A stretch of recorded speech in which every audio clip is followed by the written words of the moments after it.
Ok, vean. Profesor, Sí, señor. eh, ¿quién es el que determina si el tema o el problema está bien, el tutor o usted, o cómo funciona? El tutor, el comité y mi persona. En primera instancia, yo esperaría que ya lo hayan hablado con su tutor. En segunda instancia, según lo que me presenten a mí o según lo que me quieran conversar en algún momento que podamos tener alguna atención individual.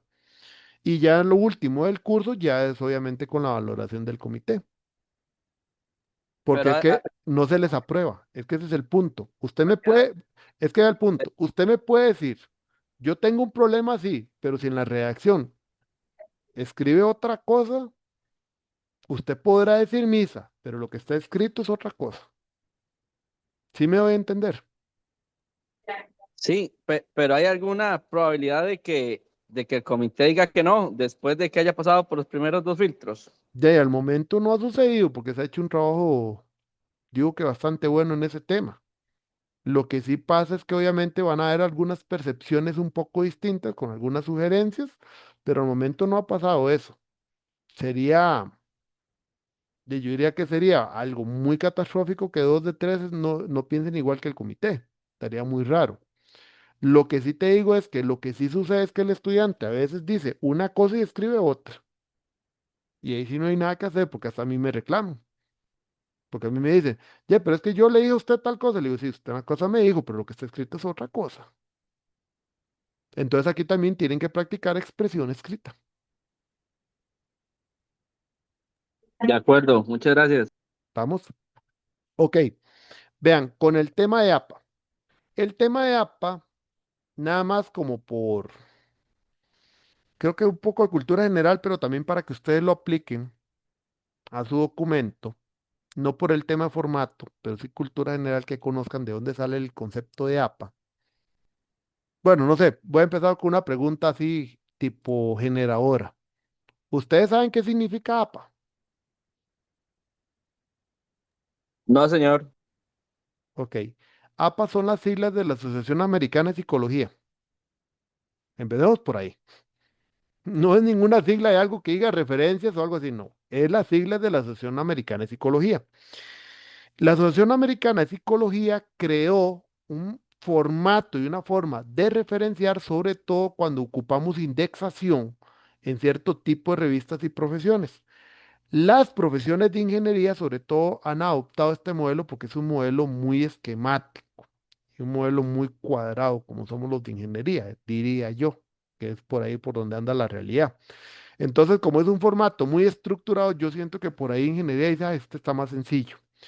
Pero el tema de APA no es el único que existe. Y aquí es donde viene la parte de cultura general.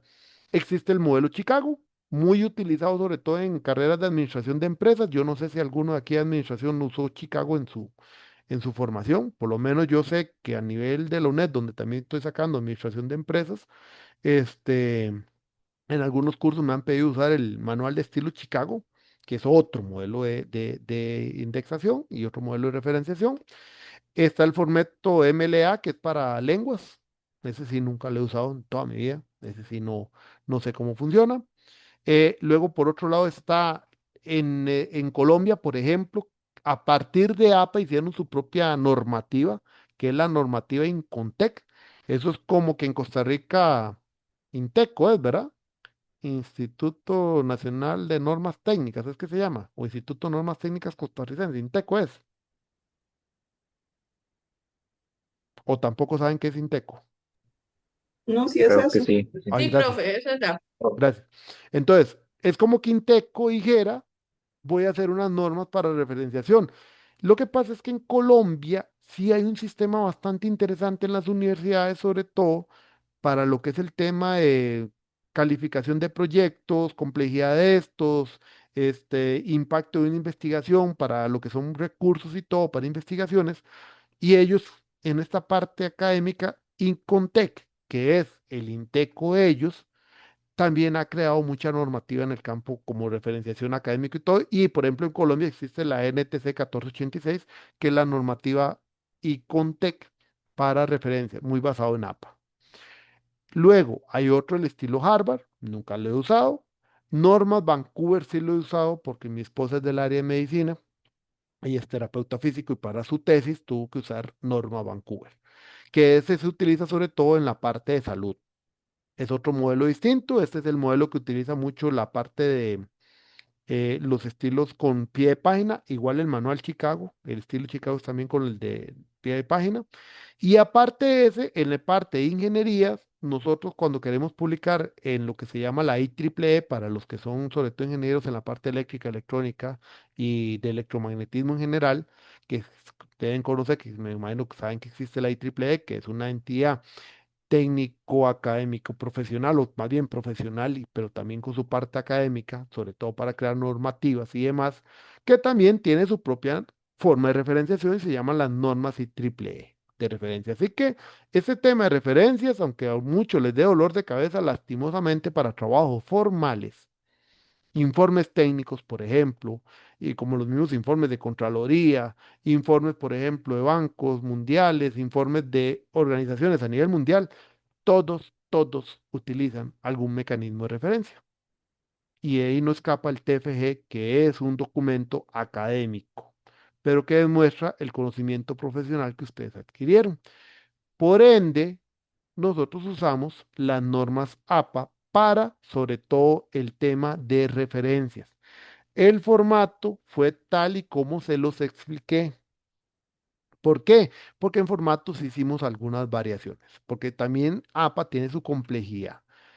Por cultura general, quien quiera darle seguimiento a esta presentación y ver ya cómo se usan las normas APA y otras cosas, aquí hay hasta unos videos que están de YouTube de algo que habíamos hecho en Lonet, para que ustedes vean todos los elementos que se usan. Yo me voy a centrar únicamente en dos cosas que es lo que más me interesa, que es la parte de referencias dentro del documento. Entonces aquí viene el formato de las tablas, viene el tema de las figuras y por aquí, y el formato de cómo se hace el capítulo 7 que era más o menos, bueno, ese no era. Aquí está. Vamos a empezar con la parte citaciones o referencias dentro del documento. Lo primero que les voy a decir es que el documento, su capítulo 7 por algo se llama referencias bibliográficas y no se llama bibliografía. ¿Cuál es la diferencia entre bibliografía y referencias bibliográficas? Bibliografía ustedes pueden meter todo lo que quieran, hasta lo que echaron un ojillo por ahí, pero nunca lo usaron dentro del documento. O sea, relleno, por no decirlo de otra manera, peor. Hay documentos que a mí me puede decir, profe, pues puede ser que yo lo leí, pero hey, no lo referencié dentro del documento porque no leí, pero sí tomé algunas ideas de ahí, bueno, está bien. Pero nosotros, a nivel de este documento, no se llama bibliografía y se llama referencias bibliográficas. ¿Por qué se llama referencias bibliográficas? Y es interesante, porque si ustedes ven aquí mismo, hasta el mismo Word, habla bibliografía, referencias y trabajos citados. En el caso de nosotros le llamamos referencias bibliográficas porque incluye todo aquel elemento que dentro del documento, ya sea por parafraseo o ya sea por citación directa, se utilizó. En otras palabras, y en un castellano más sencillo, no va a aparecer aquí ninguna fuente que no se haya utilizado dentro del texto del documento de alguna manera, con una citación o con un parafraseo, pero tiene que aparecer la referencia. Punto. Trabajo citado sí sería solamente lo que tiene citación directa, pero en este caso referencia se habla de todo aquello que dentro del documento de alguna manera se referenció. Entonces eso es lo primero. Así que aquí todas las fuentes que van a aparecer tienen que aparecer adentro. Ahora bien, ¿cuántas fuentes mínimo? Van a darse cuenta que ciertas rúbricas del documento, de lo que yo les voy a pasar, solicitan algunos puntos 10 fuentes. Para marco teórico en seminario uno por lo general se solicita de 15 a 20 fuentes. Así que uno esperaría que por lo menos en un trabajo de maestría, yo debería ver al menos aquí 25 30 fuentes. Todas válidas, porque hay fuentes que no son válidas. ¿Qué son fuentes no válidas? El charlatán de Roberto Santamaría, una cita que tomaron de Facebook, por ejemplo. Yo no soy un experto, no soy un erudito en el tema, no soy una persona de referencia, así que por lo tanto lo que yo ponga como opinión personal en Facebook no es para hacer una referencia. ¿Qué otra cosa no sería una fuente válida? Wikipedia.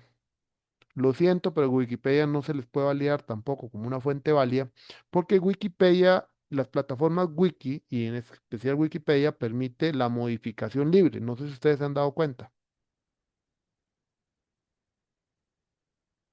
o no sabían eso. No, sí, sí, sí, sí Sí, sabía. sí, sabía. Sí, profe. Ahora bien, alguien puede decir, ah, pero siempre hay controles y después sí desaparece, pero por A o por B, fue en el momento en que ustedes se metieron, tomaron mal la información y qué. Por eso estaría malo algo que hicieron. Entonces Wikipedia, por ejemplo, no es una fuente confiable.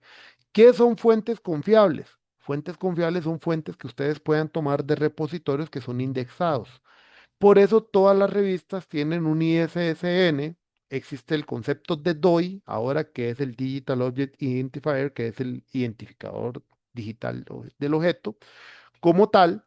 Y también existen los URLs para ubicar. Ahora, ahí voy a otro tema. Vamos a salirnos un poquito de la presentación porque son elementos que por eso le digo que toma un poquillo más de tiempo. Ustedes conocen Google, ¿verdad? Pero me imagino que dentro de la maestría les hablaron de Google Scholar, ¿o no? Google Académico, también en español, no sé. Sí, profe. Qué dicha. Ok, bueno, algunos sí, otros no. Bueno, los que conocen, qué dicha, los que no conocen, bienvenidos. Este es el verdadero buscador para búsqueda de fuentes bibliográficas que son indexadas y que podríamos considerar este, confiables. Ejemplo, ustedes ponen gestión de proyectos como palabra clave de búsqueda, porque digamos, estos buscadores, la idea es usar palabras claves. Hay métodos que, por ejemplo, si uno se viene aquí al menú, uno puede darle búsqueda avanzada y ya le aparece un cuadro donde uno puede todavía usar ciertos operadores para generar una búsqueda todavía más específica, pero por lo general lo más fácil es poner una palabra clave y darle un intervalo específico, que ojalá sea del 2020 al máximo 2025 para que sean fuentes de menos de 5 años. ¿Qué es lo que hace Google Académico? Él por sí mismo no es en sí un repositorio de información, no. Él es un buscador que se va a los repositorios que sí están indexados o que me permite buscar elementos indexados o por lo menos con cierto criterio para considerarlos válidos y entonces yo los busco dentro de esos repositorios. Por ejemplo, este que dice elpoli.edu.co, para que también sepan, es un tema de dominios. Este es un subdominio a nivel de la web.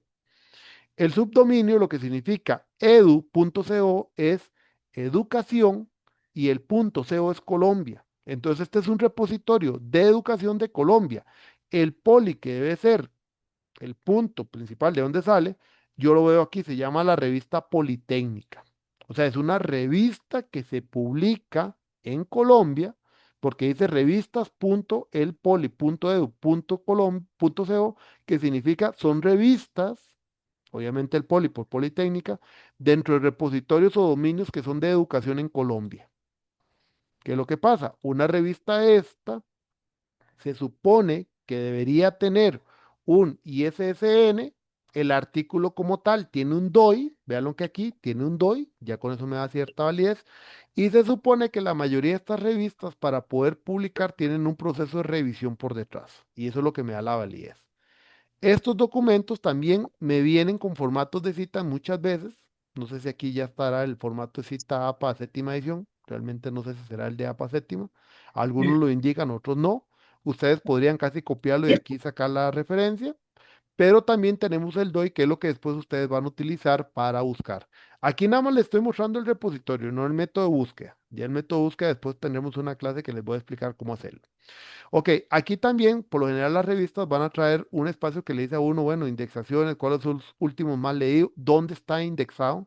Por ejemplo, esta revista está indexada en Redalic, en DOA, que estos sí son, digamos, este, vamos a ver, esos son, es que no, son sitios de impacto, o sea, donde yo puedo buscar. O sea, yo me meto a Google Académico y me salió esto.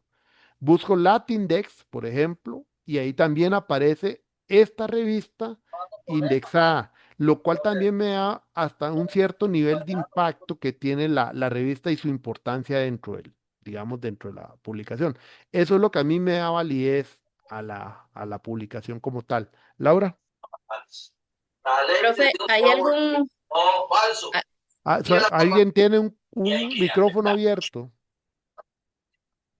Voy a cerrarlo porque si no, ahora sí, Laura. Dale. Perdón, profe, ¿hay algún tiempo, algunos años que podamos utilizar las referencias bibliográficas? No sé, no más Cinco de años. 10 años, no más, solo 5 años. 5 años. Ok, Ahí nada más que gracias. hay sus más menos. ¿A qué me refiero más menos? Vean, vamos a ver. Ustedes saben que ahorita el Penbook séptima edición es la que está vigente, ¿verdad? Entre comillas. Y yo les digo por qué entre comillas. ¿Sí les dijeron eso dentro de la maestría o no? No, no, no, ¿cómo es? No, ok, vamos a ver. En este Sí. momento, ¿cuál es la versión vigente del Penbook? La, La la 6 y la 7, ¿no? sexta, Ok, séptima. la séptima es la vigente. Lo que sucede es que la séptima trabaja un ámbito más estratégico, táctico, porque te habla de desempeño, beneficios y otros temas. Y cuando va a la parte propiamente operativa, ¿qué le hice? Según el tipo de proyecto, tiene dos caminos.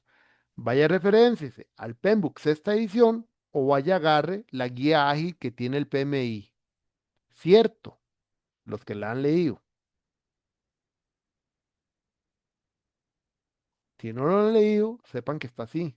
Eso implica que la séptima edición, cuando quedó vigente, no eliminó las otras dos. No eliminó ni la sexta edición ni la guía ágil. Las mantiene vigentes. ¿Por qué hago el comentario? Porque la que tiene menos de 5 años es la séptima edición, pero si la séptima edición hubiera eliminado la sexta, como se hicieron las predecesoras, porque la sexta ya decía que la quinta queda caducada, la quinta eliminó la cuarta y así la tercera, que fue con la que yo llevé la maestría, que fue la tercera, y uno después tiene que irse actualizando, entonces sucede que la séptima hubiera invalidado la sexta, pero no la invalidó. Entonces, la sexta, que es del 2017, si no estoy mal de memoria, sigue siendo válida como referencia en este momento, porque nadie dijo que ese estándar, bueno, que esa buena práctica, ese marco como tal, ya no se puede usar. ¿Se dieron cuenta? Entonces, ¿qué pasa? Que en el caso de normas y estándares se usa la última que esté vigente siempre y cuando no haya sido invalidada por otra. Entonces, un caso como el PEMBOK, sexta edición, que es 2017 y tiene 8 años, se puede usar como referencia aquí porque sigue vigente. Si alguien me dice, por ejemplo, la ISO 9000, no sé cuál será la más reciente, si habrá ya una 2020, 2021, pero si me dice, no es que la que quedó fue la del 2015, ya y tendrán que usar la del 2015 si es parte de su proyecto, porque esa es la norma que está vigente. Si yo tengo que hacer referencia a una ley que no ha tenido variaciones desde el año 2010, se usará la ley que estará desde el 2010, porque en esos casos son documentaciones que no tienen actualizaciones, lo que no implica lo mismo o no aplica eso mismo, por ejemplo, para un libro, porque un libro puede ser que si bien es cierto, la temática o el libro en sí no ha tenido una nueva edición allá desde el año 2012, la temática sí seguro se ha visto en nuevos libros o otros autores lo han revisado de otra manera o hay artículos sobre el tema. Ahí es donde está el pequeño detalle de la pregunta que hizo Laura cuando yo le dije los 5 años, pero que es un más menos 5 años con ciertas variaciones. ¿Me comprendieron esa parte? Sí, profe, muchas gracias. Con gusto. Entonces, por eso les hago las aclaraciones porque, si después dice, no, es que Santa María dijo que solo 5 años. Sí y no. Como diría un compañero mío, son idiotas eso del sí y no, pero lastimosamente ahí sí tiene razón a veces cuando dice sí y no. Porque sí, sí, son 5 años, pero de ahí hay consideraciones sobre ciertas excepciones que no son regla, son excepciones que permite usar mayores a 5 años. O por ejemplo, otro elemento que no ocasiona, según la literatura, un problema de más de 5 años es cuando hablamos de literatura clásica. ¿Qué es literatura clásica? Alguno de aquí estudió el campo de ingeniería y se acordará que tal vez usaron el Serway o el Resnick a nivel de física.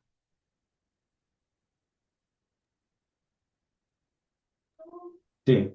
Sí, ¿de acuerdo? Entonces, ¿qué es lo que pasa con el Resnick? Vamos a ver, la ley de Newton ha variado. Lo más nuevo que hay en física fue el descubrimiento de la partícula de, ¿cómo es que se llama? La partícula de Dios era, ¿cómo es que se llama el nombre real? El bosón de Gibbs es, Ese mismo, esa es la más reciente. Pero si vamos a las leyes del movimiento, las leyes de este, aceleración y demás, que son, y también las leyes de Newton de fuerza, eso no ha cambiado. Entonces, ¿qué importa si usted tomó el libro de 1990 o el libro de 2010? El concepto es el mismo, ¿cierto? Entonces, a nivel de áreas científicas también se permite literatura clásica. En el caso de nosotros, vieran que el tema de proyectos sí es un tema muy dinámico, porque está muy asociado a la dinámica de las organizaciones. Entonces, ahí sí hay que tener cuidado. Pero nada más se los traigo de referencia para que sí tengan claridad de todas las excepciones. Entonces, eso es lo que pasa con la fuente. Bueno.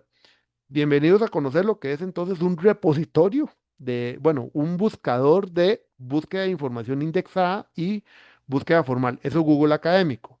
Le contesto a Juan Carlos porque les voy a mostrar otros que hay. Juan Carlos. sí, sobre eso de las referencias. Digamos, si hay un problema, o sea, que todavía existe, pero si uno encontró un libro que ya tiene 10 años y un autor tiene una buena frase o menciona algo muy bueno sobre ese mismo problema que existe aún, ¿se podría usar o no? Sí se podría usar mientras no sea la única fuente que use y tengamos más referencias. ¿A qué me refiero? Porque tenemos una muy mala costumbre y cuando damos un marco teórico se los voy a repetir. Nosotros creemos que un marco teórico es ir a poner conceptos y definiciones y eso es un diccionario y no es un marco teórico.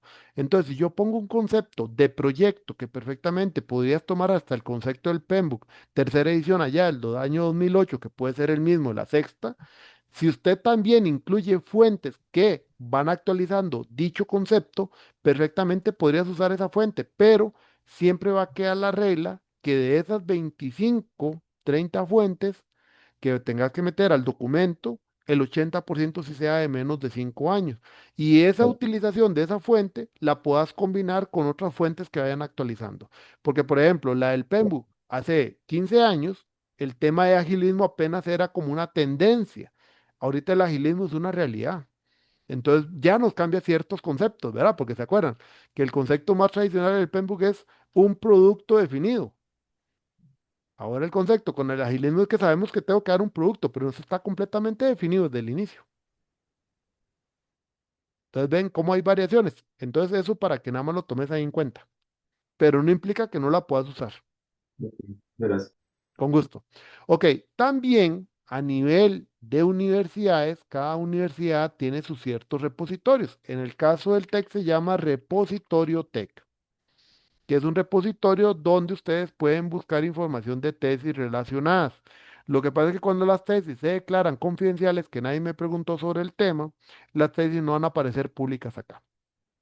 Con el tema de las tesis confidenciales, pueden usar un nombre ficticio, pueden usar el nombre de la empresa o lo que ustedes quieran usar, pero lo que sí va a pasar es que al final, si la declaran confidencial, no va a aparecer en los listados del repositorio técnico en ningún repositorio. El nombre va a existir, pero no va a aparecer el documento. Queda oculto, queda confidencial.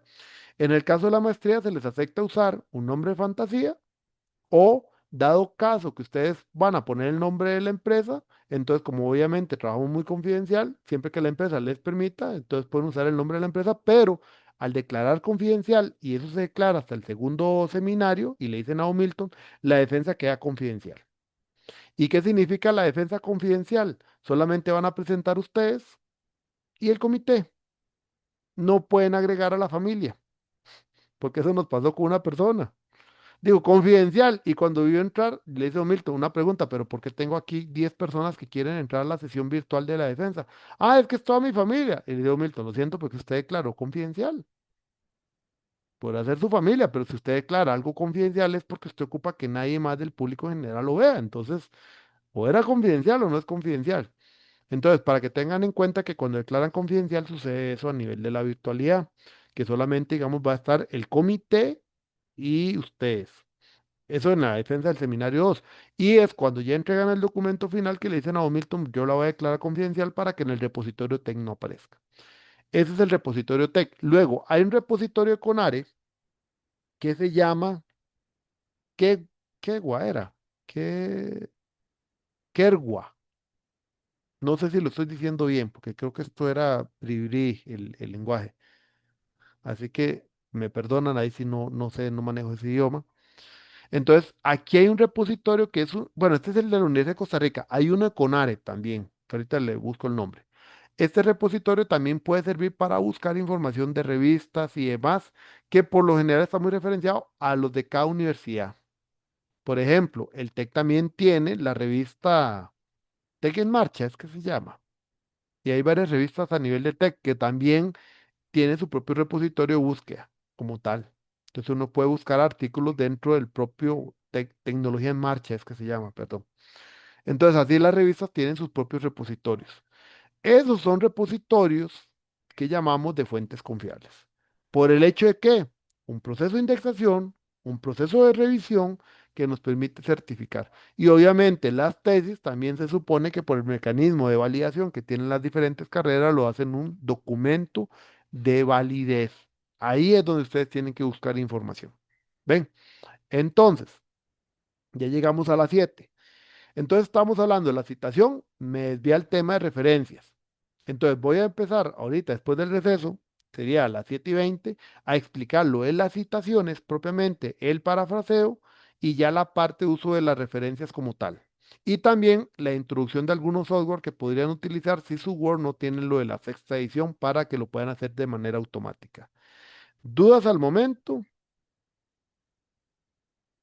Ok, si no hay dudas, Eh, ajá, ¿dudas? yo incluso me dejó pensando esto de la investigación, la que es más científica, Teórica, histórica, sí, que es ajá. lo que me ha propuesto el tutor.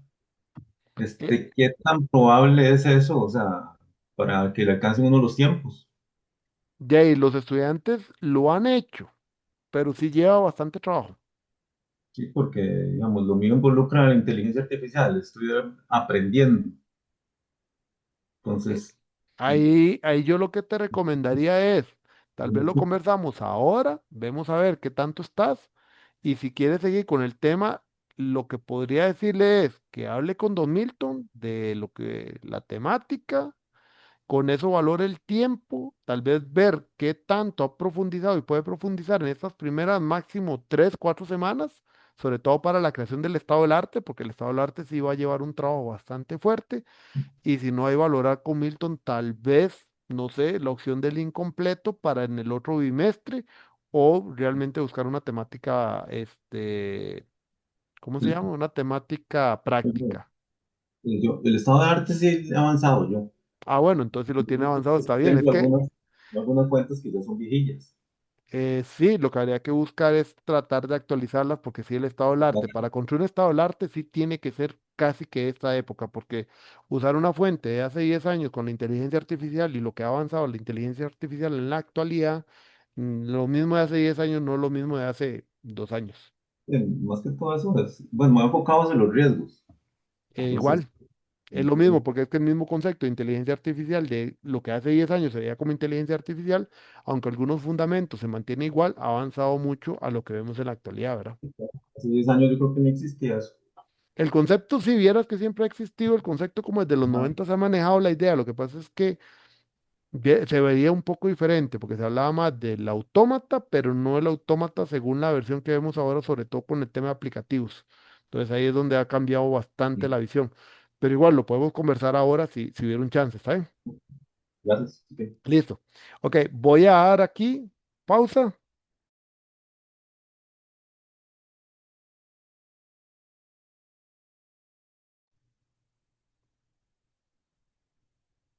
Ok, y regresamos ya. ¿Me confirman si están ahí? Correcto. Ok, perfecto. Bueno, vean. Ahora sí, siguiendo con el tema de las citaciones y lo que es lo de APA. Ujú. Ok, a nivel de citas, propiamente, ya lo que es dentro del documento como tal, nosotros les solicitamos a ustedes que apliquen lo que indica APA séptima para tanto citas textuales como lo que son parafraseadas. El tema de citas textuales es la que nosotros nos enseñaron normalmente, donde hacemos referencia a las palabras exactas que menciona una persona autora. Nada más que Napa séptima edición nos da 5 estructuras distintas de cómo hacer esa citación como tal. La estructura número 1 es la Más bien, la estructura normal que nos enseñaron es la estructura del ejemplo número 3, que es donde se menciona la frase en concreto y luego se agrega el apellido de la persona autora, el año de esa fuente, así como el número de página propiamente. Y luego tenemos otras estructuras nuevas que siempre permiten la referencia utilizando los mismos elementos que corresponden al apellido de la persona autora, que en el caso de los latinoamericanos es los dos apellidos, en el caso sobre todo de culturas europeas y Estados Unidos es un solo apellido, luego el año de la publicación y el número de página. O sea, siempre son esos tres elementos, pero de manera diferente en su orden y también con respecto al uso de los paréntesis. No siempre se usa el paréntesis o no siempre los elementos están dentro del paréntesis. Tienen que tener ese cuidado porque vean, el ejemplo uno es el apellido de la persona autora fuera del paréntesis. Y vea cómo los paréntesis del año y número de páginas se encuentran ubicados en puntos distintos. Luego tenemos el ejemplo número 2, donde el año está fuera del paréntesis, así como el apellido de la persona autora, y solo el número de página queda en ese caso dentro de paréntesis. Entonces es importante que vean que las estructuras varían entre ellas porque no significa que existe una única forma de hacerlo. Y también dentro del modelo o forma que ustedes redacten, tienen que buscar cuál es el estilo que le da fluidez a la lectura. Porque, por ejemplo, si uno pusiera de acuerdo a, abre paréntesis, Sánchez 1994 está mal. Porque la fluidez de lectura es utilizando ese apellido fuera del paréntesis, tal y como está en el ejemplo uno. Porque precisamente el apellido se vuelve parte de la narrativa y como es parte de la narrativa, entonces queda fuera del paréntesis, precisamente.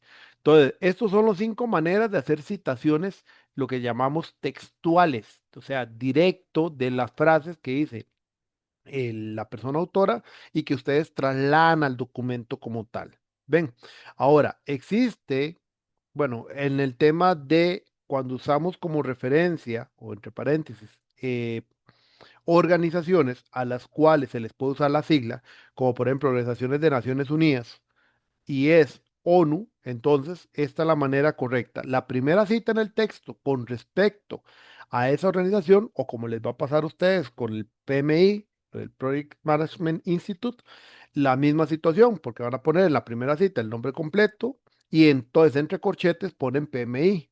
En la segunda cita ya solo comienzan a utilizar las siglas. Eso para cualquier uso que tengan de alguna institución.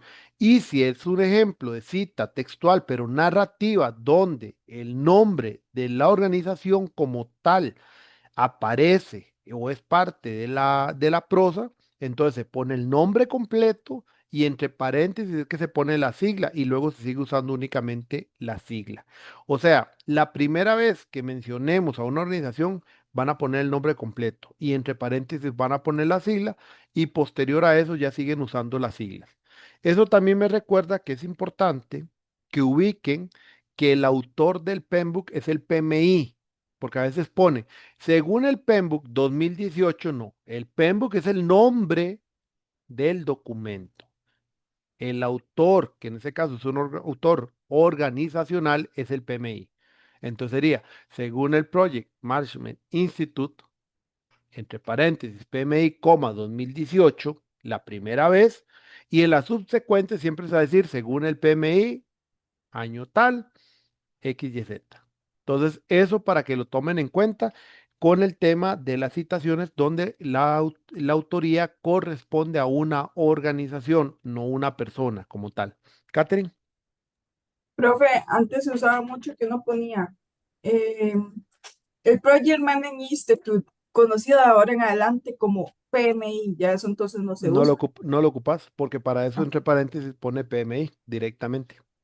ok, Ujú. ahí, gracias. Otra cosa importante también cuando se hace la escritura es el tema de las comunicaciones personales. En algún momento, dentro de las normas APA, yo me acuerdo que había que hacer toda la referencia a entrevistas, a cuestionarios, bueno, a todo, hasta comunicaciones personales. En la actualidad, el tema de las comunicaciones personales se usa dentro de la redacción, pero no en el capítulo 7. En la parte de referencias bibliográficas no aparece absolutamente nada de eso. Entonces, en el capítulo 7 ya no se usa, las entrevistas y demás se pueden usar como parte de la redacción, pero no hay que poner ninguna referencia en el capítulo 7. Propiamente eso va a suceder en algunos casos, sobre todo trabajos inicial o trabajo previo para identificación de problemas, ustedes tal vez van a poner que alguna información es comunicación personal. Entonces, la comunicación personal tiene ese formato que está ahí. Se coloca entre paréntesis, se coloca el apellido de la persona, a quien le dio la información, coma, se coloca la inicial del nombre, coma, comunicación personal, coma y la fecha exacta de la comunicación personal. Solo en esta referencia es que se usan las iniciales del nombre, porque ya he visto en varios documentos que hacen el error de que ponen Sánchez, coma, J. 1994. No.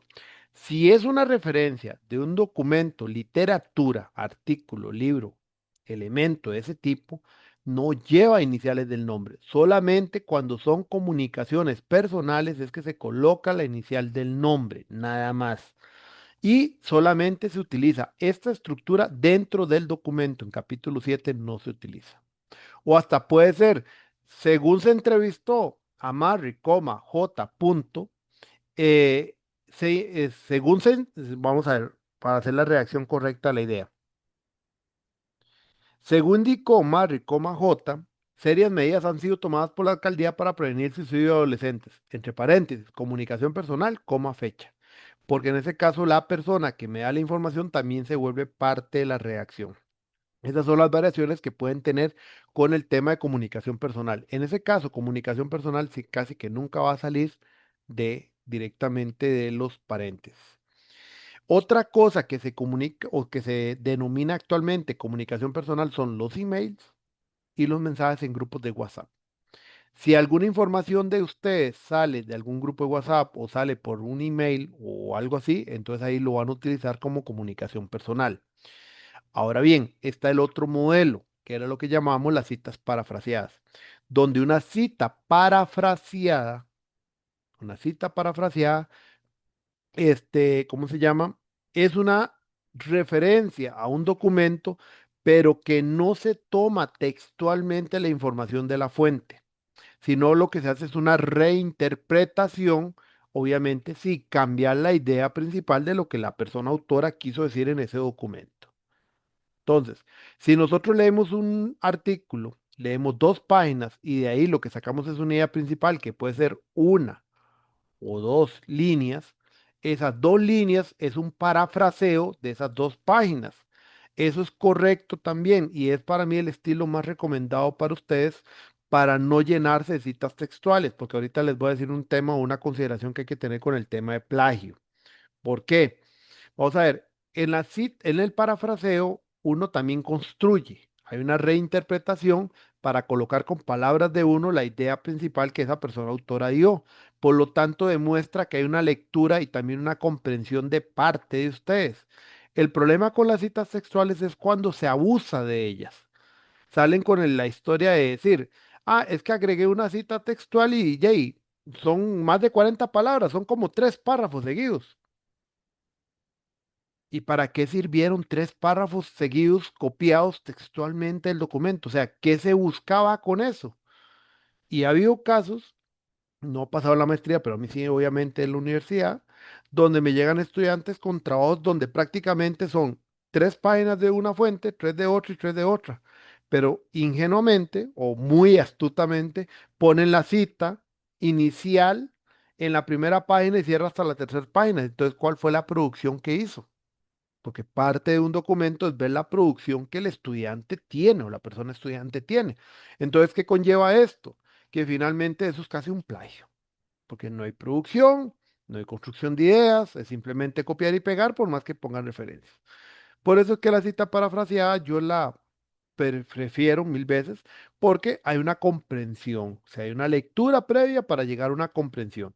Y en ese caso no ocupamos hacer citas largas, porque es que tampoco el documento llenarlo con citas.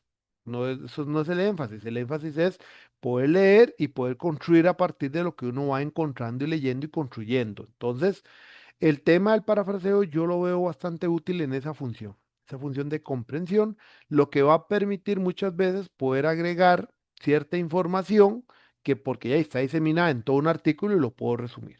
Entonces, ese es el parafraseo. La estructura, lo mismo.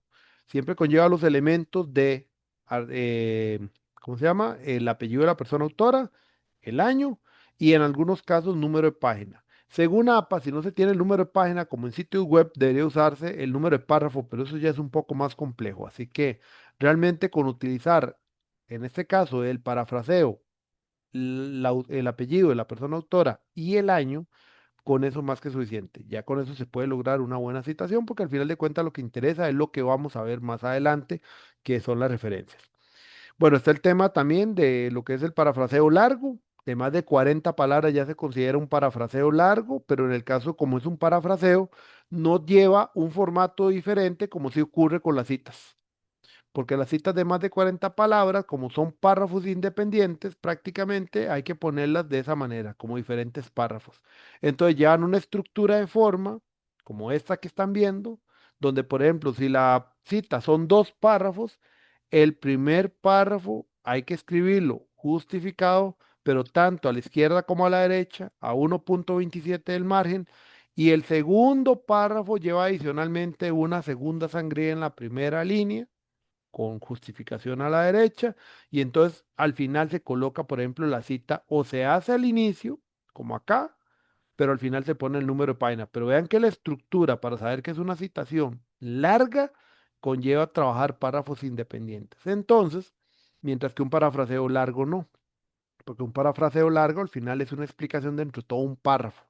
Entonces, eso es para un mejor manejo del tiempo también. Ok. Vamos con las referencias. Ahora sí, capítulo 7 propiamente donde se van a ver esas referencias bibliográficas. Se utiliza lo que se llama la sangría francesa, que la sangría francesa es que la primera línea queda al margen y las segundas líneas y las que siguen para adelante quedan a 1,27. No sé si lo notaron en el informe, pero el informe por eso trae la estructura de esta manera. Ven que ahora más bien es la primera línea la que queda al margen y son las otras las que se corren. Eso se llama sangría francesa y se coloca 1,27. Espacio y medio, igual, las letras es Times New Roman 12, la misma letra, y lo que vaya en cursiva va a depender del tipo de fuente. Yo aquí nada más les voy a hacer un repaso muy rápido. Las fuentes todas van a iniciar por el apellido de la persona autora o por el autor corporativo en su defecto. En el tema de más de un autor, en el caso de APA séptima edición, y yo lo recomiendo muy abiertamente, es busquen fuentes, ojalá con máximo 3, 4 autores. Porque en el caso de APA séptima edición solicita que si yo tengo una fuente con 20 autores, hay que poner los 20 autores. Y la estructura siempre va a ser apellidos, letras del nombre, apellidos, letra del nombre, apellidos, letra del nombre, separados por comas. Lo que sucede con ese apellido y letras del nombre es que hay que colocar los 20 y no se colocan en orden alfabético. No sé si alguno ha visto documentos donde se darán cuenta que normalmente cuando ya se busca indexado no aparece ordenado alfabéticamente los autores. ¿Saben por qué es eso? No. No, señor. Ok, eso es No, por porque, fecha. no, tampoco es por fecha, es porque dentro del mismo artículo, si yo tengo 6 personas distintas, va a aparecer en orden o el orden de aparición de los autores es por su aporte al trabajo. Costa Rica lastimosamente no tiene esa cultura de investigación como sí pasa en otros países, que en otros países, por ejemplo, un doctor o que está sacando doctorado genera varios proyectos de maestría y las maestrías generan varios proyectos de los niveles de grado. Entonces hay proyectos encadenados y normalmente puede salir una publicación de todo eso, pero la persona coordinadora del proyecto es la que tiene el mayor aporte como tal o es el coordinador o la coordinadora y por ende aparece en primera instancia con el apellido. Y ahí comenzará a redistribuirse lo que es el porcentaje de aporte a la investigación por cada una de las personas. Por eso es que el orden no es alfabético, sino que es un orden de aparición. En ese sentido, cuando hablo todos los autores del mismo, en el mismo documento, ¿verdad? Ya la organización ahora sí, del capítulo 7 de fuente por fuente, ya las fuentes en su todo se iba organizada alfabéticamente. O sea, lo que quería darles a entender era que cuando ustedes coloquen los apellidos de los autores de una misma fuente, ese es el que no va en orden alfabético. Lo que sí va en orden alfabético después es ahora sí la colección de las referencias con todo. Pero eso era para que sacaran, porque es que nosotros encontramos artículos y mira, la persona con el apellido Z puede ser el que esté primero, sí, porque en ese artículo esa persona fue la que dio mayor aporte. Ok, en el caso de APA 7 dice que hasta 20 autores hay que ponerlos todos y entre el 19 y el 20 se pone una Y, porque antes mal decíamos una Y. Entonces ya en este caso se darán cuenta que hay que poner los 20. Si son más de 20, se llega al 19, se ponen 3 puntos suspensivos y después se pone la última persona autora, que si es la número 31, será la número 31. Pero hay que poner 3 puntos suspensivos y poner los primeros 19. Por eso mi recomendación siempre es, traten de buscar artículos que no tengan más de 3 o 4 autores. En segunda instancia, lo que sigue sí es el año de la fuente. Eso es lo que normalmente va. Y luego vienen otros componentes como el nombre del documento, editorial, entre otros. El manual que yo les voy a pasar les trae también ejemplos, por ejemplo, el libro, revistas, artículos de periódicos, tesis, todos tienen una diferente estructura. ¿Qué es lo importante? Que ustedes comprendan la estructura de cada uno. Por ejemplo, en el caso de un libro, están los autores, luego viene el año, luego viene el nombre del libro y luego viene únicamente la editorial. Ya no se coloca, por ejemplo, el lugar ni nada de eso, sino la editorial, nada más. Si es un libro digital, se agrega entonces el DOI o el enlace, uno de los dos. Si fuera una parte de un libro como un documento PDF, entonces tendría que cargarlo como si fuera un documento PDF. ¿Qué es un libro o qué es el capítulo de un libro? Bueno, en el documento que les paso les va a explicar cómo se hace la referencia al capítulo de un libro. Si es un artículo de periódico y es un periódico digital, de esta manera. Persona autora, fecha exacta del artículo, el nombre del artículo, pero no va en cursiva, como si pasa con el nombre del libro que va en cursiva, y el nombre del periódico es el que va en cursiva como tal. Y luego viene el enlace como tal donde ubicar el periódico. Si fuera físico, hay una estructura un poquito diferente. Revistas, lo mismo. Personas autoras, el año, el nombre del artículo que no va en cursiva y después sí el nombre de la revista en cursiva. Sigue coma, el volumen, que es este numerito que es aquí el 7 que está en cursiva. Luego viene el número de la revista y luego vienen las páginas como tal. Y luego se colocaría el DOI. Esa es la estructura de revista. Que si es una revista con editor, bueno, el documento les dirá porque hay ciertas variaciones. Estas son las formas básicas. Aquí viene también el ejemplo de tesis, el ejemplo de la página web, cómo es que se hace. Caso de entrevista ya dijimos que no se utiliza.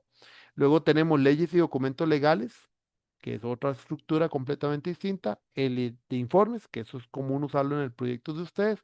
Y aquí viene la parte importante. APA séptima edición sí permite agregar referencias de redes sociales o referencias multimedia, que no es comunicación personal porque no es un correo que me mandaron, o sea, realmente es información que está en redes sociales. Ahora, sucede lo siguiente, y ahí es donde va el tema. ¿Cuándo yo puedo usar alguna fuente de una red social? Depende.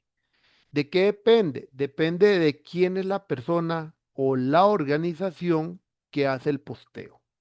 Por ejemplo, si yo agarro un posteo de la SUTEL en términos de telecomunicaciones, que lo puede poner en LinkedIn, lo puede poner en Facebook, lo puede poner en Instagram, y hay una información y lo puso la SUTEL, de ahí se supone que en el campo mío de telecomunicaciones, siendo el ente regulador, de yo no le voy a decir que está mal la SUTEL, ¿verdad? Eso diría yo. ¿Por qué? Porque es una organización que por su posición valida, o sea, realiza una validación por ser la organización que es. Número uno. Número dos, una personalidad que es reconocida en el campo como una persona que tiene conocimiento, un catedrático, algo académico, una persona de posición de mercado. Lastimosamente, bajo el populismo que vivimos ahorita, no podemos tomar toda versión real, ¿verdad? Entonces ahí es donde hay que tener cuidado, pero con las instituciones que cumplen con ciertas regulaciones, sí podemos decir que tienen su validez. O organizaciones con estudios, por ejemplo, un Gartner. Si alguno viera un estudio de Gartner que publicaron algo en Facebook, y ahí, y esa información de Gartner, Gartner es reconocido por su imparcialidad y por sus estudios que son de bastante complejidad. Entonces, obviamente, se usa mucho como referencias. O sea, el famoso tema de vacas, lecheras, productos perros, estrellas y todo eso, que son los cuadrantes de Gartner, sobre todo para productos, y de ahí normalmente sacan estudios, ¿verdad? Si yo tengo un estudio del PMI porque lo publicó una red social, es válido porque el PMI para nosotros es una organización válida. Ahí es cuando el uso de una fuente, de una red social es válida. ¿Ven? Entonces, eso se puede usar. Los videos de YouTube también, dado caso dependiendo de la fuente. Ahí es donde lo que valía es la fuente. Entonces, eso quiero que lo tengan en mente si utilizan algún elemento. No se les dice no lo usen, pero si se les dice, tienen que tener cuidado con la fuente. El tema de Wikipedia, sí casi que les digo, no lo usen por ese tema que les acabo de decir, por el mismo concepto de lo que es una plataforma wiki. Ven, entonces, esos son los elementos de APA que deben de considerar. Ahora bien, cuando hablamos de referencias, cuando hablábamos de referencias dentro del documento, yo les mencioné que hay otros tipos de herramientas aparte del automático de Word, que no necesariamente se puede usar, como es Zotero. Por ejemplo, Zotero es lo que se llama un gestor bibliográfico. También dentro del tecnológico, en la página del tecnológico se habla de Mendeley y hay algunos, el tecnológico creo que en su página de la biblioteca, déjenme ver, repositorio, no, ¿cómo fue que les dije? Ay, acabo de decirles el nombre de la aplicación. Ah, gestor bibliográfico de Costa Rica. Gestores bibliográficos, aquí está, esa es la palabra. Como lo podrán ver aquí,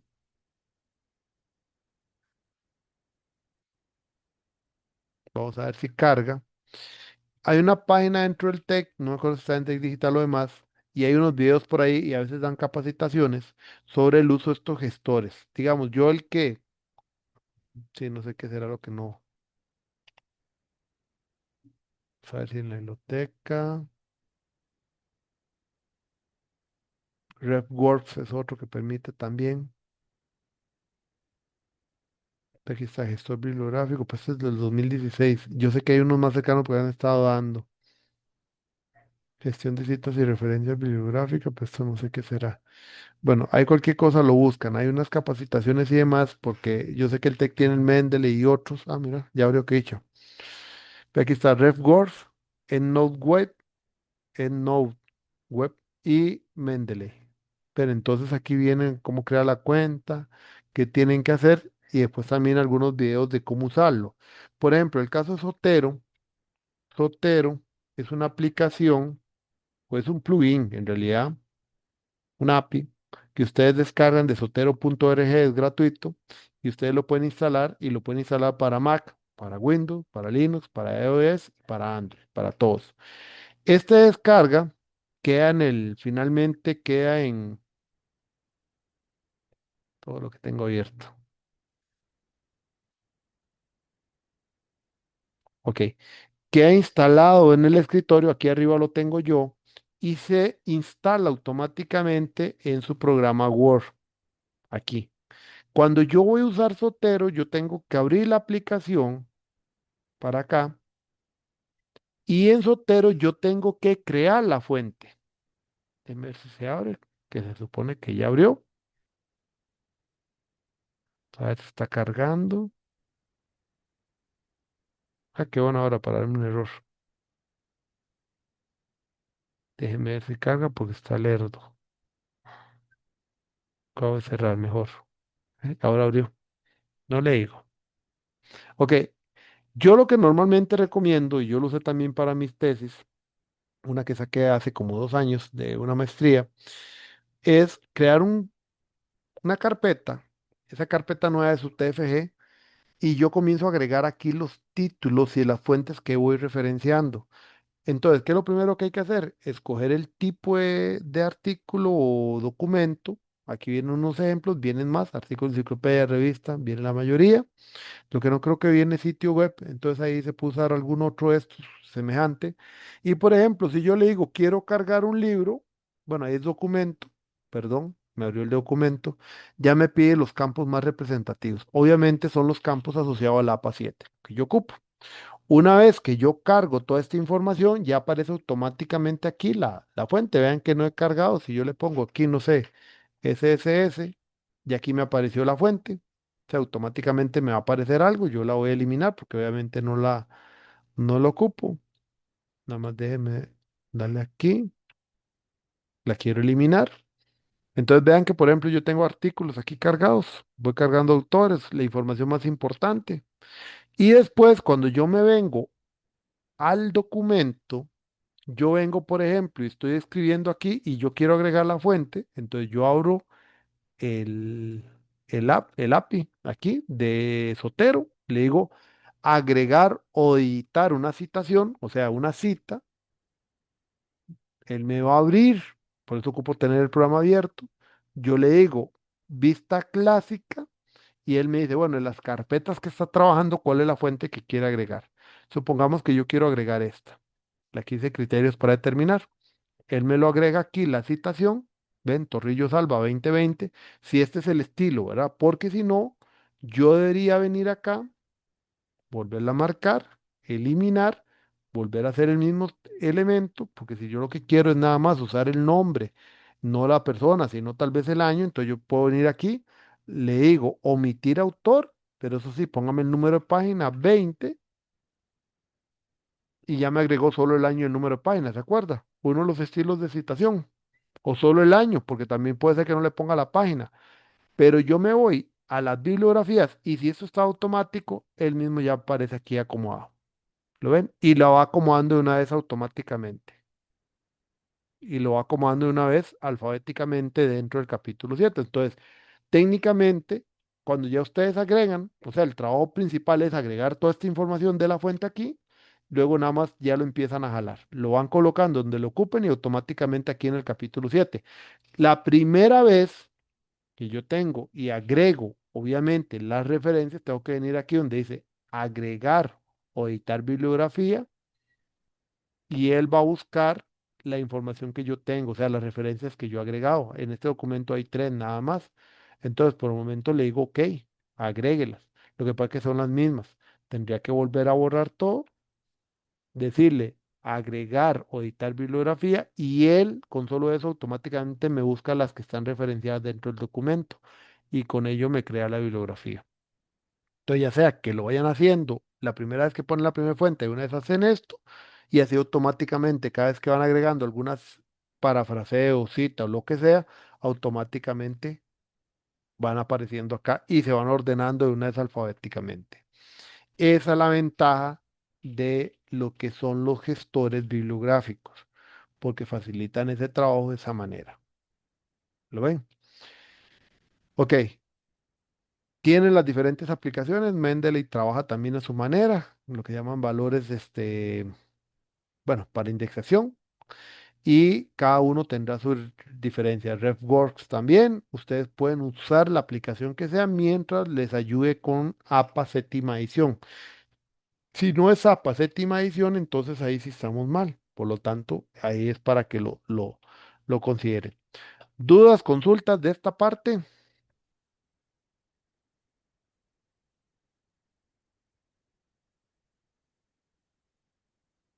¿Dudas, Por el momento consultas? no, profe, gracias. De Ok, momento no, muchas gracias. no, ok. Bueno, entonces voy a dar parar acá.